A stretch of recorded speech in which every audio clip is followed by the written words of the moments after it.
Here it is, Wednesday morning. My hive is doing really well. I'm actually surrounded by them right now. I don't have a bee suit on. I'm out here in tank top, shorts, and flip-flops. Maybe it's just too damn hot to sting me already. It's humid this morning.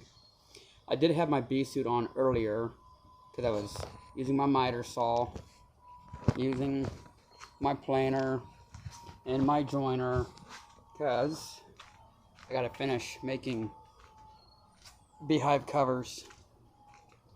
These are my covers, and yeah, I'm working underneath my awning. It's too freaking hot. The sun fries you. I just gotta cut these pieces to fit. Then I take them to Dad's where we have a paint sprayer, and we just paint them.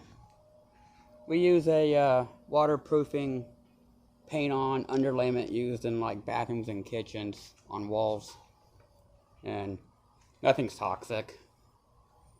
If it was toxic, they'd all be dead. It's not like you get toxic honey. So it's all a bunch of BS. Oh, it's toxic. Goddamn, going to Walmart's toxic for your health. Or Target. Whichever.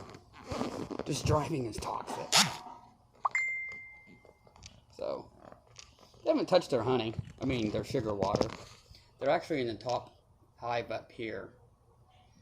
I only have this top box half full of frames. I don't think they're touching the frames. I lifted it up earlier, and they're over here making their D shape. That's the natural way. I did make top bar beehives at the very first, several years ago. But these are called Langsroth. And they're just much easier to build, and they're easier on us farmers when it comes to bees. So, it's cool. I don't really want them to go. I think maybe I'll just keep them here. What do I care?